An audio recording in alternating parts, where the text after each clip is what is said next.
Hey friend, welcome to Self-Transformed, a podcast dedicated to transforming your health in less time and guilt-free through the power of habit hacking. I'm your host, Emily Nichols, behavior change specialist, fitness and Whole30 coach, and Taco Tuesday enthusiast. Hey, I know the struggle is real when it comes to taking care of you. I too am a working mom who felt physically and emotionally drained, but lacked the time and confidence to actually make myself a priority. Creating habit strategies around my health was the key to help me finally create a consistent, healthy lifestyle that doesn't feel hard.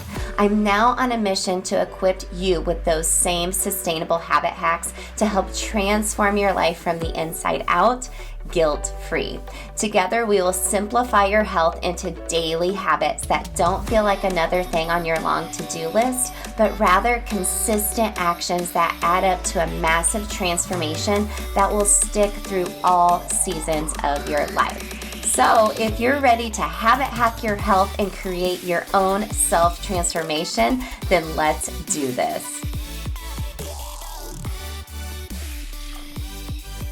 You're listening to episode 156 of Self-Transformed. Hey friend, I am so excited you are here. You might be hearing some background noises over the next few weeks of the show because it is summer, my kids are home, the dogs are here, Amazon packages are arriving, which makes the dogs bark, and my husband's working from home more too. But hey, I'm keeping it real here, and with it being summer, I am super excited to announce our summer sale happening. So it's happening now through the end of the month, through June 30th. You can take 25% off any of my courses. Yes, 25% off. That includes the Habits That Stick Starter Kit, my little mini course teaching you my 3-step habit process, just teaches you how to use habit strategy to make healthy habits actually work in your life. Like, you know what you need to do to keep healthy, but you're just not sure how to make it work in your life. This is it. If you need a bigger approach to figuring out nitty-gritty details to creating a customized health plan for yourself, focused around habit strategy, then my signature program, Self-Transform You, is for you. Now, a big announcement about this. I announced it last week in our Facebook community during our free monthly coaching session, but I've revised STU just a little bit based on more client feedback. And the course STU itself is available now anytime. You can purchase it anytime. I actually lowered the price by $100 as well. There's still a payment plan available for you as well, if that is what works best for you as far as investing in yourself. But you can get the course anytime. So what I do is I take you through week by week. I give you homework and action items to learn the habit strategies to then put into the 3 areas that I teach to take care of yourself, which is your food freedom, your mindset, and movement. And we do this in a way that makes sense from a working mom's perspective, okay? So week by week, we develop this healthy plan for you with these habits that you're going to implement in your life with strategy. So at the end of the 4 weeks, you'll have a customized health plan for you focused around habit strategy that will stick, and you'll be able to have lifetime access to the course, any updates I make, or anytime you need to go back through the process. It's all there for you all the time. It's super great. It should only take you maybe like 30 to 45 minutes each week, okay? I don't want this to be something you buy and don't do because it's too overwhelming. I've been there, done that. I don't want that for you. So you can buy the course now at any time of the year, start it on your own, get going, you're good to go. However, if you do want a more one-on-one approach, more accountability from me, I do have STU, Self-Transform You Next Level, available, where that will include 4 weekly half an hour habit hacking calls with me, weekly texting, and Voxer Access, which is a texting or voice memoing app that I use to communicate with my clients as a way to have even more accountability. If you're like, okay, I love the course, I want to do it, but I know I'm not going to pull through, go all the way through with it unless I have someone like weekly checking in with me, then this is it. So that is not available like anytime. It's only available certain days of them, or certain like launch days of the month. So for June, that is available starting 6/27, June 27th. I only am taking 5 girls for this each month because hashtag self-care for me. I don't have the capacity to do more than that each month as far as working one-on-one with folks. And I'm super excited to take this next evolution of STU just based off feedback. If you're a client of mine, I'm always like, so what about this? What about that? So I'm super excited about that. And you can take 25% off that as well. And of course, you can learn more about my Whole30 Anytime course. This is like my OG course that I've ever offered. That, the Whole30 is what changed my life. I'm a Whole30 certified coach and plant-based Whole30 certified coach. If you want to dig deeper into your habits and relationship around food, that is the way to do it. So that's 25% off now through June 30th as well. So you can go to the link in the show notes. You can use the code Summer Sale, all one word, all caps, no spaces, to get 25% off any of those courses. If you want to get a couple of them, you get 25% off each of them. So I'm super excited to be able to offer this to you, to get more accessibility to my courses and to me. And I'm just excited to give you these tools to put in your transformation tool belt to help you not just like kind of survive through life, but thrive by taking care of yourself through the habit strategies that I teach. Okay, let's get into today's episode. We are starting a new series. We did a fitness series a couple months back. If you haven't listened to it, go back and listen. It was amazing. I got such good feedback on it. And I do this every once in a while. I kind of get feeling like a theme, or I'm hearing a lot from my community as far as things they're struggling with. And I wanted to do a food series. So we're going to be doing that now through the first week of July. I just want to shed a bit more light on food freedom and what that means, and easy habit hacks around food in particular. And I want to talk about the Whole30 a little bit more. And I'm bringing on some guests to talk all things healthy habits around food, and not just food for you as like a mom, but food for your family. And today we have Ashley Smith of Veggies and Virtue to share about simple and flexible mealtime habits for kids of all ages. So let me tell you a little bit about Ashley Smith. She is a Christian wife, mama of 3 littles, a registered dietitian, nutritionist, and owner of Veggies and Virtue. So she's the host of the top-ranked podcast for nutrition of the same name, Veggies and Virtue. I love that name.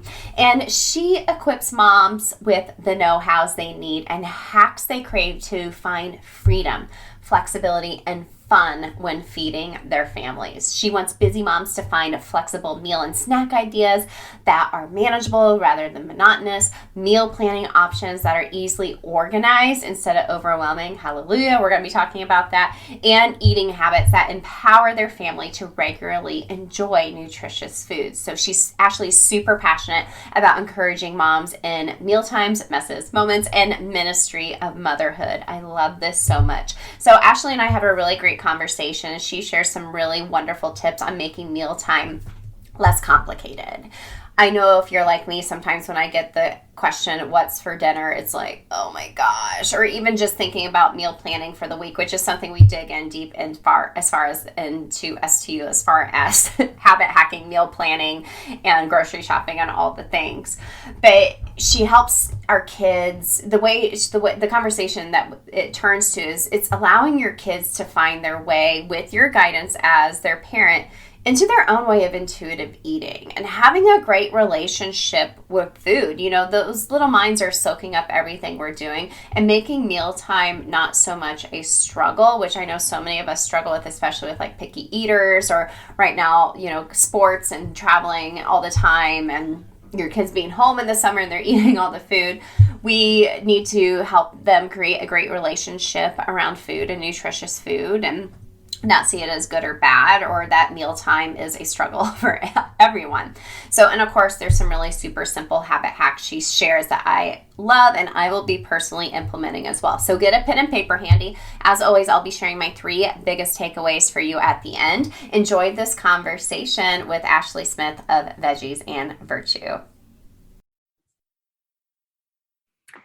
All right, gang, thank you so much again for tuning in to Self-Transformed. I am super excited to talk to my new friend, Ashley Smith from Veggies and Virtue. Ashley, thank you so much for coming on the show. Yeah, thanks so much, Emily, for having me. I'm excited to get to be here and chat with you today. Me too. We haven't dug super deep into the conversation around kids and eating and mealtime. So I know our audience is going to be super hyped about this episode today. So before we get started though, Ashley, the first question I ask every guest is, what comes to mind when you hear the phrase self-transformed? Yeah. So when I've listened to other interviews that you've done and I've kind of heard this and I was kind of thinking, what would that mean to me? And I think for me, I don't know, my story kind of feels a little less like I can't take as much ownership maybe for it, because while I'm like a doer and a person who's kind of been always like achievement oriented and stuff, I feel like my self-transformation process has kind of come through hitting a little bit of like a rock bottom and having to kind of like renew my mind to come out of it and stuff. And so, a Bible verse that came to mind for me was Romans 12:20. And it was like my verse of the year one year, because I'd come out of a really hard postpartum season.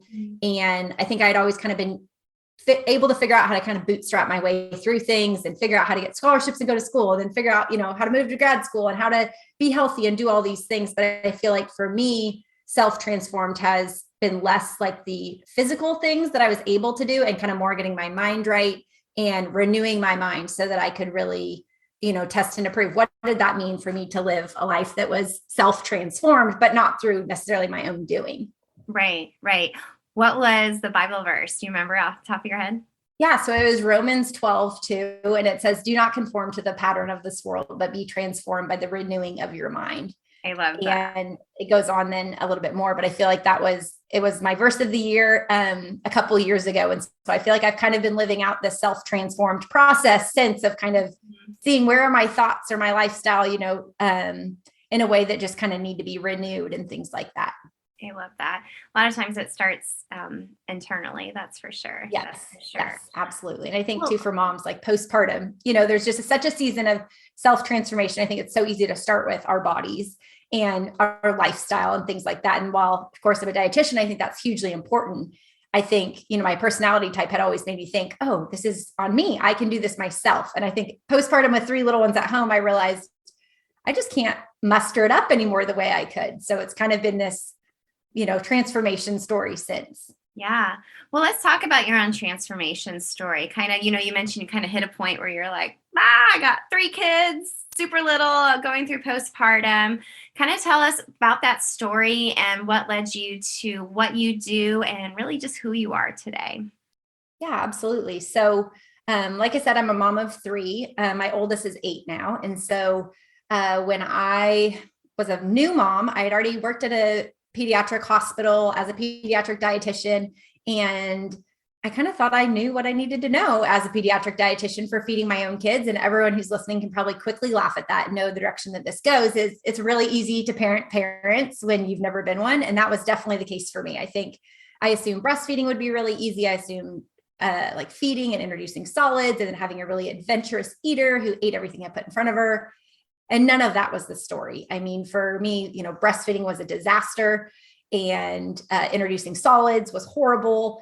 She was picky from a very early age, and it just kind of threw all of my professional knowledge in the ringer. And so a lot of my transformation story has been as a mom and as a dietitian, really, hand in hand, because I started staying home when she was born. And yet as a pediatric dietitian, I was still really eager. I was still a little younger at that time and newer in my career. And so I still really had an interest to continue to grow professionally. And with feeding my own kid every day, I had the opportunity to really practice what I preach, but in a way that was much more challenging than I expected. I kind of thought my kids would be these poster children for pediatric nutrition. And instead I realized that they were going to be my most challenging clients. But for me, it's been an exciting transformation in that what I knew by the book, I've now gotten to really like put into practice in my own home each and every day. And so while I was a stay-at-home mom initially, and now I work from home part-time as well, it's been a little bit of a transformation just to see how my own relationship with food has evolved,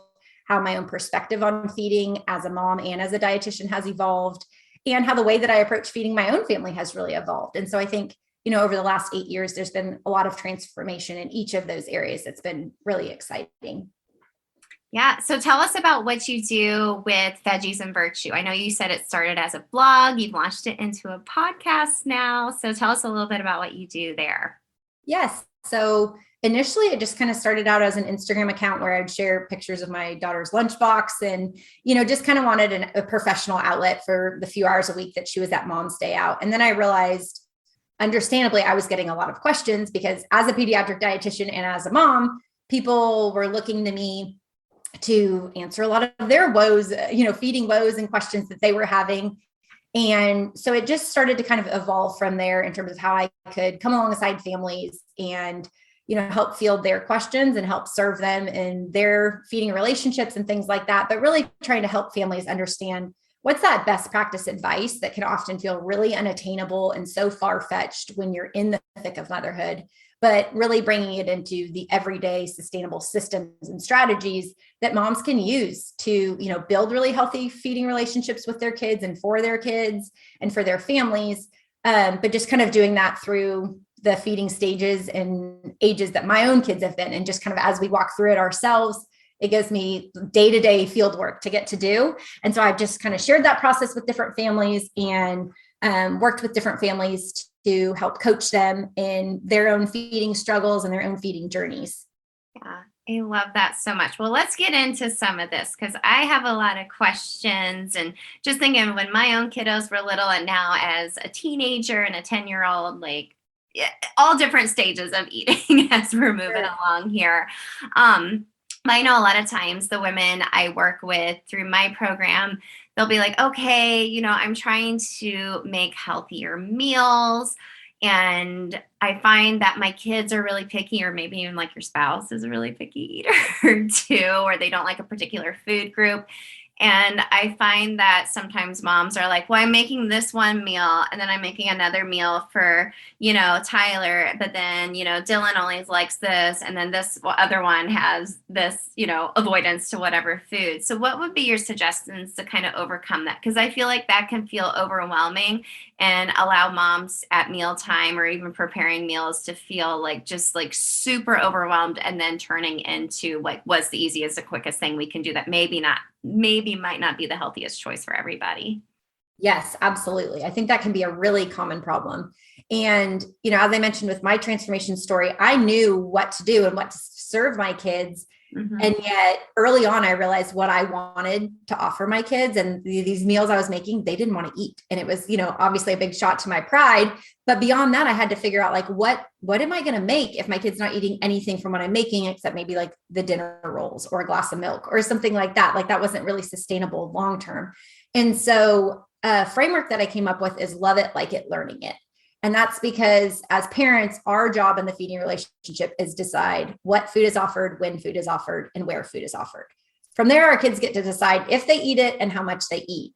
But within that, I really struggled with, well, if I'm in charge of what I'm offering and what I'm offering my kids are eating, felt a little bit a rock and a hard spot. And so the love it, like it, learning it framework is very, it's a little bit of a tongue twister, but it's really rather simple. And you want to try and structure meals so that there's something your kids love, something that they like, which is kind of their 50-50 may or may not eat. And then a food they're still learning. It is good and advisable to, offer our kids foods that they haven't learned to like yet, but that we can still expose them to and introduce them to within the context of a family meal. And so I think to answer your question, if a mom can look at the meal plan for the week, or let's say, look at the menu and then see, is there a component that I know my kid loves at this meal? And if there is, she can rest assured they don't have to love every single component of the meal. But if there's something that the child loves, then, she's done her job. She's decided what, when, and where that food is offered. And it's okay to continue to expose them to the learning it foods and things like that. And an example that actually just recently aired on my podcast was I was talking about how, we do stir fry every week here. Same. I love it. My husband loves it. We love the Asian flavor or Thais or curries and rice and things. All three of my kids, not huge fans. And it's evolved over the years, kind of how it's gone about and, which foods they love and which foods they're still learning to like. But the example that I gave on my podcast was, my daughter's reaction was, I feel like we have chicken and veggies and rice every week.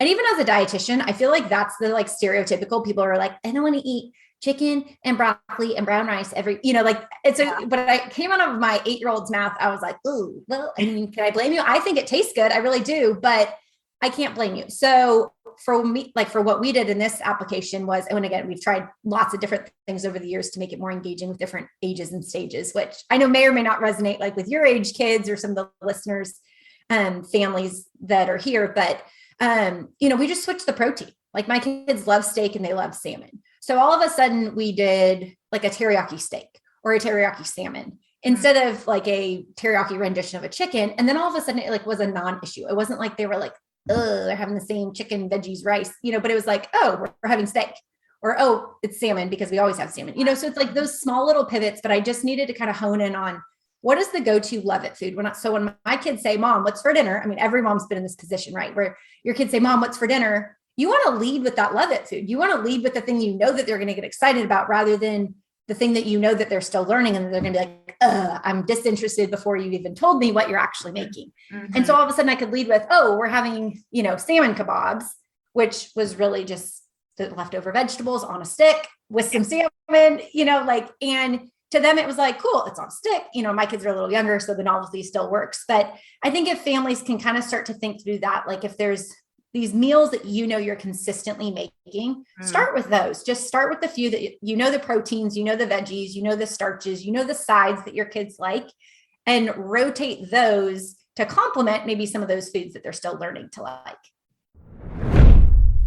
Hey gang, cutting into this conversation real quick to share our amazing partner, Athletic Greens. So I started taking their AG1 because I wanted to optimize my health even more, but I was having a hard time making the habit of taking so many supplements. And as we talk about here all the time, if you aren't enjoying a habit, then simplify it. And AG1 was the answer for me. It's seriously like 9 health products in one. So AG1 has 75 high quality vitamins, minerals, whole food source superfoods, probiotics, and adaptogens to help you start your day right. It's a special blend of ingredients that supports your gut health, nervous system, immune system, your energy, recovery, focus, aging, just all the things. And what I really like about AG1 is that it's lifestyle friendly. So whether you eat paleo, vegan, dairy-free, gluten-free, it can fit your lifestyle. And I love that it contains less than 1 gram of sugar and still tastes amazing. It tastes super fresh and not earthy like other nutritional drinks I've tried in the past.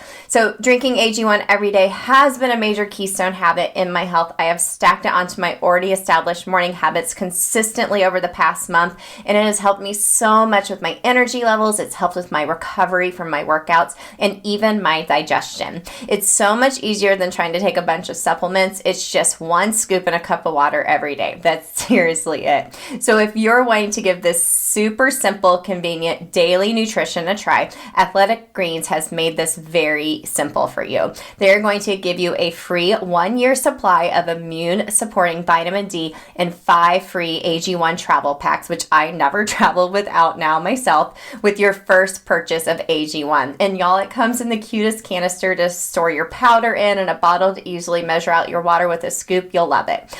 All you have to do is visit athleticgreens.com/self-transformed. Again, that is athleticgreens.com/self-transformed to take ownership over your health and pick up the ultimate daily nutritional insurance. I can't wait to hear how you love your AG1 too.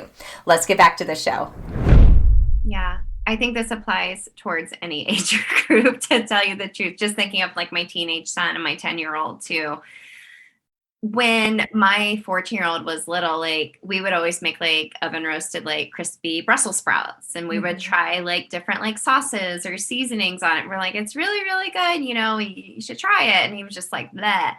And now he like loves them. And he even mentions to his younger brother, like, hey, I really didn't used to like these when I was your age, but now I do. Or like my 10-year-old has like an aversion to roasted potatoes for some reason. And my oldest is like, why? Like they're like French fries pretty much, just in a different shape or whatever. But we kind of came from a philosophy as I love how you said, like it, love it, learn it, learning to like it. And we would always say, at least try it and maybe you'll like it. Do you feel like that's still like a good policy to have? I feel like I grew up in an age where it's like, you need to clear your plate or eat it. And, maybe you'll learn to like it. And it's like, well, then I grew an aversion to like eating broccoli, because I was like, I had to sit here until I was done eating this broccoli and I didn't like it. And I love broccoli now. You know what I mean? So how would a parent handle that, where they're like, I want them to learn to like this, but doing it in such a way that it's more them leading into if they want to eat, if they want to like it eventually, or at least try it, versus feeling like they're being forced to do it? Yes, that's a great question. And so, as I mentioned before, like the feeding roles and responsibilities, we very quickly get those mixed up, especially because a lot of us were not raised with those. If anything, we were raised almost in role reversal, where our parents told us if we were eating and how much we were eating. And, a lot of us as moms, I think our kids are telling us what they want to eat, when they want to eat, and where they want to eat. And so it's those mix-ups. So we want to focus on what's known as often the division of responsibility, or a responsive feeding approach. And really that boils down to the parent gets to decide what, when, and where. The line gets drawn where, if, whether, and how much. So what I encourage parents to look at is it's okay to encourage our kids to do new things and to, provide them with the opportunities to try new things. But the example and I had my 2 girls who are 6 and 8 on my podcast recently, and they brought up this phrase a lot. And it was interesting to me that it stuck so much with them. But I think because it's such an obvious analogy, I'm going to go ahead and share it here. But it's that when you take your kids to the pool, and if you've told your kids they're going to love swimming and everything, you're not just necessarily going to throw them in the deep end and expect them to figure it out. You're going to see, where is their comfort level? Are they willing to dip their toe in? Do they want to go off the high dive? Are they a kid who wants to walk in slowly? Do they find the enjoyment of cannonballs? I think, especially with it being summer season and things like that, I think families can really relate with you see a child's temperament and a child's temperament in general. Are they more timid? Are they more cautious? And kids have feeding temperaments too. And so I think if parents can remember what their role and responsibility is and allow their kid to grow into if, whether they eat it, and how much. So we can present them with the opportunity. We can expose them to these foods, but just like we would take them to a pool and try and kind of build up their comfort level, we want to make feeding, I always say the 3 Ps: really positive, really playful, and really pressure-free. And so when you're doing those things, rather than trying to work on an end goal of you need to eat at least 2 pieces of broccoli, or you need to clean your plate, or pressure, you're countering any one of those things, it really can backfire. And as moms, I'm sure, some of your audience, especially in the, area of wellness and stuff, are more familiar with intuitive eating and a lot of this, mindfulness with food. It's kind of a new era. Our moms, I don't think my mom ever knew anything about intuitive eating back in the day. And yet this is really a growing movement. And as a dietitian, I agree that it should be, because this division of responsibility is fostering that type of mindfulness in eating from an early age. Mm-hmm. And so we want to kind of think through, as moms, are the way that we're approaching this food is promoting them to be mindful and intuitive and innately eat the things that they feel compelled to eat. Just like we would kind of slowly walk through this process of introducing them to swimming and things like that. So my kids often say do you want to take a dive? Do you want to jump off the high dive? Do you want to dip your toe in? They know that taking a small little bite versus as my 3-year-old son says, a Hulk bite, a big bite, there's a difference in comfort, how comfortable they are with that. And so I think parents can tune into that and realize the end goal at a meal is that it was playful, positive, and pressure-free, not that XYZ food got eaten. Yeah. I love that so much. Oh my gosh. I love that so much. Okay. Let's move on. I want to talk a little bit about habits. I know you kind of mentioned, hey, I'm planning the menu for the week of what we're going to have, having Love It foods on there for my kids. And I know maybe some moms are listening and they're like, yeah, I don't plan a menu for the week. I'm just flying by the seat of my pants. We eat a lot of the same things. Or maybe, for me, I like to meal prep, but I don't do it with I'm doing here's my veggie, here's my fat, here's my protein in the little containers. Here's a bunch of chicken that I can turn into a bunch of things throughout the week to save me time. So what are some habits some moms listening to today could help plan their menu for the week or meal prep in a way that doesn't feel overwhelming? So one of my favorites is what I call my DIY dinner bins. And it's very similar to kind of some of those companies that send you every component you need in a brown bag type thing. I'm not actually a big fan of those, but what I do like is I have these little bins that fit in my fridge 4 across, and I just put 4 meals across in them. I just start tucking the different things in them. So whether you have someone who is a meal planner and who's looking at her fridge and evaluating what she has, that's where I encourage starting. So we're not, filling an already full fridge when we get home from the grocery store and kind of putting more on top of what we already have. Mm-hmm. But, if it is someone who's meal planning, they can kind of start mapping it out just by allocating what they already have on hand in these different bins to see, oh, well, I have this, I could make this that night and this that night. Oh, this night, I know we need something really quick, and just kind of putting it into these DIY dinner bins. So you start to get the elements on hand that you need. Or if you're the fly by the seat of your pants, you just know you're going to pick up a bunch of random stuff at the store that looks good. When you get home, you unpack your groceries into these boxes. So you know in your head when you're buying it at the store, oh, I might do this with it. I know for me, by the time I get home from grocery shopping, especially if my 3 kids are with me, I do not remember what vision I had in the store. I am just like, now we got to get this food in the fridge and someone's already melting down. Mm-hmm. So if you can just put it away in that orderly fashion, what I find is that these DIY dinner bins, then when it comes time to dinner, there's very little mental energy involved. Mm-hmm. So if this is, your working mom or your mom who's maybe delegating dinner duty to a spouse or a child and saying, hey, I need you to get this started. I know your boys, I don't know how competent they are in the kitchen, but they're old enough. You could say, can you preheat the oven to 350 and put the chicken in the pan? Oh, and they know this is Monday's dinner bin. Yeah. And I don't have this problem quite yet, but I'm sure with teenage boys and growing boys, you have to dedicate food so it is not eaten before the meal that it was intended for. And so I like in these bins that it's like, hey, that shredded cheese is for taco night. Do not go using it all up on your after school quesadilla, because then taco night, we're not going to have cheese. And so I can just kind of tuck all these things in the bins, either as we have it in the fridge or as I unload it from the grocery store. So then when it comes time to dinner, I can just pull the bin out. It's all right there. All I have to do is basically like assemble it and do whatever I was going to do with it. But I don't really have to think about much because I already know, do I have all the ingredients I need? And what am I supposed to do with them? I love that as such a simple habit hack, because like you said, it doesn't take a lot of brain power. I think that's where we get overwhelmed. It's like, okay, I have all these tabs open in my head. And then that question you get every day, what's for dinner? And you're like, I don't know. I love having it organized like that. And especially like you said, my 14-year-old actually loves to help make dinner. And if he had it all and we've gotten the kits and stuff before we're in a busy season where that works out really well because he can follow the step-by-step directions and help make dinner. And that helps him build the confidence and prepare him to be a young adult on his own someday too. Oh, that's awesome. Oh, I need to buy some bins now for my fridge because I love that just to help me and to help everyone else. Like, what's for dinner? It's like, well, look in the bin. And I'm a really big fan of something that we call ingredient meals because I think some folks get so overwhelmed with, I got to follow a big recipe. And I'm like, put a rice in the bowl, put the protein, put the veggies, put some really yummy sauce or a seasoning, bam, it's dinner. Like, don't overcomplicate it, right? Yes. And I mean, even as a dietitian, people assume like I want to do this stuff all day. And I'm like, right, but I still have to do it every day for my own family.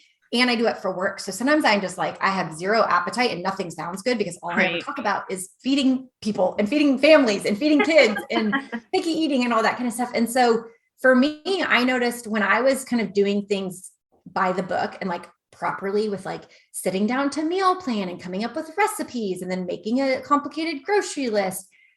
I mean, by the time dinner came around, I was like over it. I was like, it was such a long involved process. And I think, talking about like my own self-transformation, I think as a mom with one kid, it was maybe more realistic. And we live near a grocery store and things. Well, now we live 25 minutes from a grocery store. I have 3 small kids and like all of it. I'm just like, no, the evolution of what I need in order to like get dinner on the table while still having like enough mental and emotional capacity to pour into my family means that I just don't have that much to give to the meal planning and the meal prep and, the cooking experience at night. So these are just really no-brainer ones. And you do, like you said, the ingredients meals. You're like, I have this, I'm going to figure out what to make with it. Yeah. And I think those bins are great for kind of combining those ideas. That's interesting. You said, I feel like mealtime has evolved for us over the years too, even like grocery shopping. Like it used to be a big deal to like go to this grocery store. I remember in college, like going to the grocery store and like filling up my cart, like at Kroger and spending like $100 and being like, oh my gosh, look at all the money I just spent on groceries. And now it's like, teenage boys. So with a teenage boy, I'm like, please don't eat all this before like in the next 24 hours, yes. Please. But also just thinking about like grocery shopping when my boys were really little, like to take them to the store with me, it was like, oh my gosh, like it was a stressful situation. And I love, I do a ton of grocery pickup where I do online orders and I just pick it up now. And that's been a big time saver for me. And it helps me make meals in my head as I'm putting things in my cart online versus physically walking around a store to be like, oh, and I want to have rice. Oh, crud, I forgot it. I got to go find the rice down this aisle. It makes a little less brain power for me as well, for sure. Yeah. And something on that note that I think of when you say that is something a lot of the moms I work with talk to is that because they do online grocery shopping, it's so easy to just say reorder all and to just kind of like replicate that same cart and then go in and maybe like, edit it a little bit with like more of this, less of this, none of this, whatever kind of thing. But I think that's honestly a great place to start, especially with like these DIY dinner bins. You don't have to reinvent a wheel that is not broken necessarily. But I think very quickly, if you just put those groceries, you reorder all on your grocery cart, you put those groceries away in these dinner bins, then kind of the next week as you roll over, look and see like, what do we have what do we have extra of that we need to use up? And what could we maybe pivot just a little bit with? Because that's where we start to make those tiny little shifts that add in variety. Because maybe last week, we had, flour tortilla tacos with ground beef. Well, we're either going to have to get a new beef or a new meat or protein of some sort. Well, maybe this week we're doing a shrimp taco on corn. Like that's a huge change if you have a picky eater. Like, my mom with 3 picky eaters, that's a huge change. But that's a pretty big pivot. I work with families on like the teeny tiny, like moms feel like they're making no success, but I promise them they are kind of thing. But you just kind of start to see like, I'm buying a different brand of refried beans. I mean, just start to make little adjustments to what you're already doing, what you already know works. So even if you have the same go-to 4 or 5 meals every week, you can begin to just make those little shifts to add in variety and, continue to kind of expand so you don't feel quite as in a rut. Well, I think food boredom starts to come into play too for adults and even for kids. Like, you're saying your kids are like, oh, we always have stir fry, just mixing up the protein. We do Taco Tuesday without fail every Tuesday. But it's not the same. It's mixed up every single Tuesday, but guarantee it will be some type of taco situation at our house. We're the same here. Same. Well, to kind of wrap up, what mealtime for us is a really important time for connection, to kind of sit down as a family and have that experience of just being like, how was your day? What was funny? Something funny that happened today? How did you feel after school today? Or what was your day like? But we're in a busy season where my boys are playing lacrosse and golf. So it's like, okay, either we're going to have dinner like at 4 p.m. or 9 p.m. because we're just taxiing them everywhere. And I'm wondering what your suggestions are for families that are listening today. Like I said, I do a lot of pre-prepared meals, or I do, slow cooker meals. So they're already there prepared for us. But what would you suggest to someone listening today who's not necessarily having a traditional mealtime, but still trying to have something healthy there for their family and that connection piece? Yeah, absolutely. So I think, again, like these DIY dinner bins, I think can be a great starting place because it can get going really, easy. Someone else can easily assemble it if say, one parent and one child are home while the other ones are out doing activities.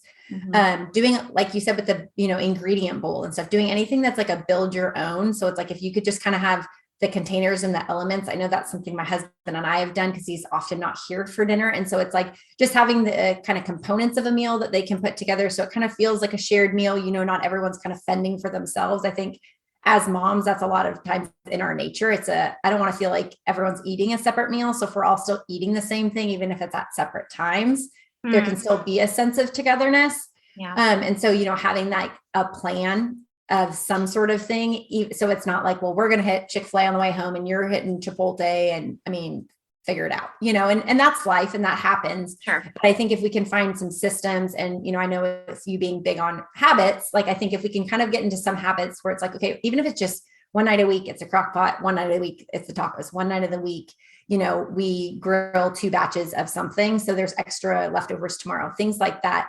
But from the perspective of the connection piece beyond that, something my family does that we often do it at the table, but we've kind of translated it to away from the table too, is like, we call it like a high-low buffalo. And it's like the high of your day, the low of your day. Some people call it like roses and thorns and things. Yeah. The buffalo is, my husband has this whole long thing he would go into on it, but it's basically like the challenge of your day that you had to overcome. And so, we do that at the table to often like invite that conversation as we're sitting together. But I think it's a great one for parents to do anytime. You can do it when you're sitting in the car and your kid doesn't really want to talk to you and would rather listen to the radio or something, or you can do it while you're still taxing your kids around, even if you're not necessarily getting to like sit and do it in that way. I love that so much. Oh my gosh. So many great suggestions today. I'm going to go reorganize my fridge into bins for DIY dinner nights. I love that so much.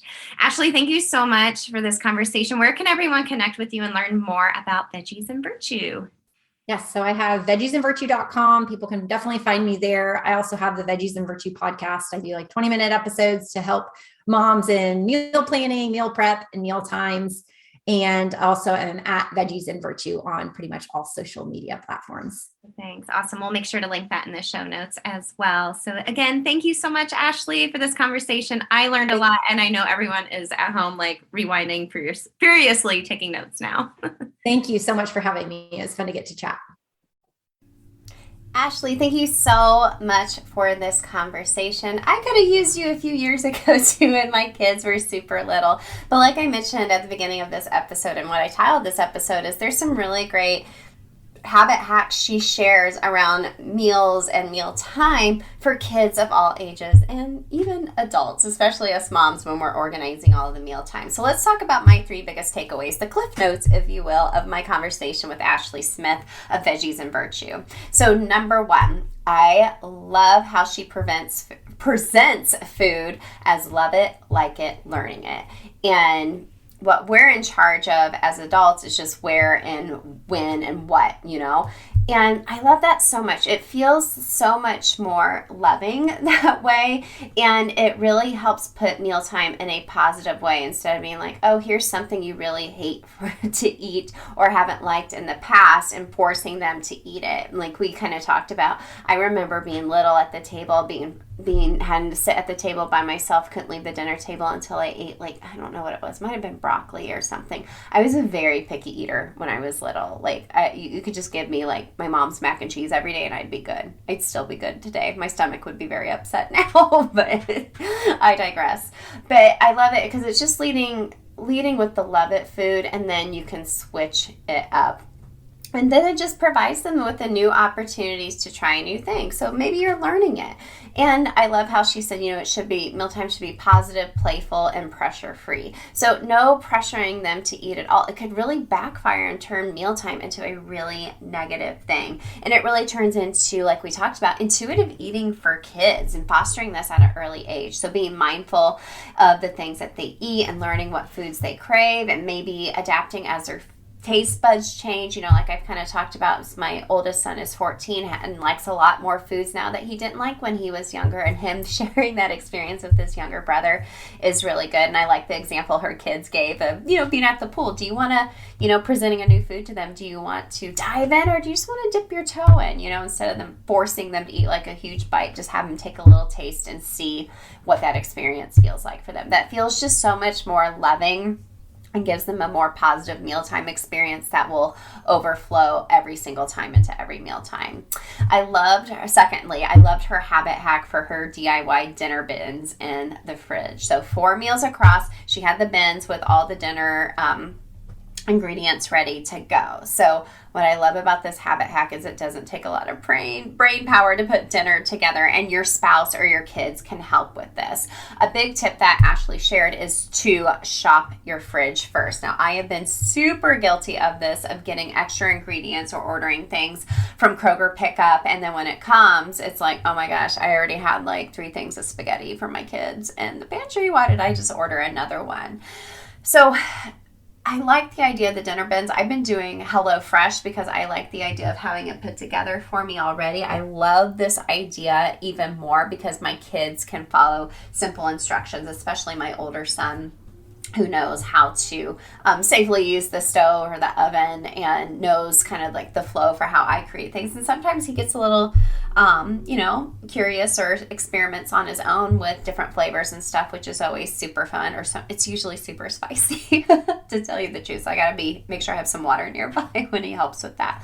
But I love the idea of DIY dinner bins. This is something I still want to do and plan on doing in as far as my own habit hack for mealtime. And then lastly, my biggest takeaway is variety doesn't have to be hard, right? I think we get into like a food rut a lot of times where we're having the same things over and over and over again. And we do that out of convenience, right? If you're like me, I do a lot of online grocery shopping and grocery pickup orders. And what's really great is you can just select all the things that you've previously purchased. But then over time, you just get into such a rut, and food boredom is real. If you've ever done a Whole30 with me before, you know we talk about this deeply in our Whole30 Anytime course. But I like how she adds variety without it feeling overwhelming for you if you're the one doing the grocery shopping. So like Taco Tuesday, because you know how I love my tacos, how we talked about, you know, doing corn tortillas instead of flour, or adding refried beans if you haven't done that before, or trying, you know, mixing up some different spices and doing a different form of protein with your Taco Tuesday night and making like a burrito bowl instead of like tacos. Like that variety doesn't seem as overwhelming versus like, I'm going to make this whole big other, you know, concoction that I've never made before. I'm a big fan of ingredient meals where, you know, I meal prep some ingredients already throughout the week. I can put them all together ingredient wise and make an amazing meal. And that doesn't take a lot of brain power. And I like the idea of the variety not being hard as far as the concept that Ashley put it in today. And lastly, a bonus tip. I just love the connection piece. Making meals simple and quick, you know, and maybe if you're not all able to eat at the same time. I love how Ashley mentioned, you know, having the meal ready and having leftovers available where everyone can still eat the same thing, maybe not at the same time though, if your family is on different schedules or kind of all over the place, which we are a lot of times too with our kids. So Ashley, thank you so much for this conversation. I'm excited to continue this food series with you all. Go ahead and check out the show notes, gang. There are links there to connect with Ashley and listen to Veggies and Virtue and connect with her on Instagram as well. She has a ton of great resources there for you as well for kids of all ages. And don't forget about the summer sale going on. You can use the code summer sale, all one word, all caps, on my website that's linked in the show notes for you to save 25%. 25%, that's huge, off any of my courses. Habit Set Stick Starter Kit, STU, whether you're doing STU on your own or with me one-on-one, you get 25% off either one. Or my Whole30 Anytime course, which is available as a plant-based option as well. Gang, I'm so excited that you are here today. Thank you so much for listening. Let's continue the conversation in our community on Instagram. And you want to stick around because I'm probably going to drop a bonus episode later this week. You know, I always drop Monday and Thursday. Wednesday, there might be a bonus episode coming for you. Just wait and see. Since you stayed around to the end, you get to know that. All right, gang, sending you a big virtual hug, and I hope today was useful for you, and I'll catch up with you later this week. Hey girl, real quick before you go, if you want some free motivation texted to you every week from me to help you habit hack your health, send me your favorite emoji to 773-904-2157 and sign up for my weekly pump up text. I can't wait to catch up with you there. Hey, and if you love the podcast, the number one way you can thank me is to leave a rating and review in iTunes. That way more mamas can also find the show. Then you can even email me a screenshot of your review and I'll send you either a Starbucks gift card or give you a free habit hacking call with me live on the podcast. Love and appreciate you, friend. I'll see you next time.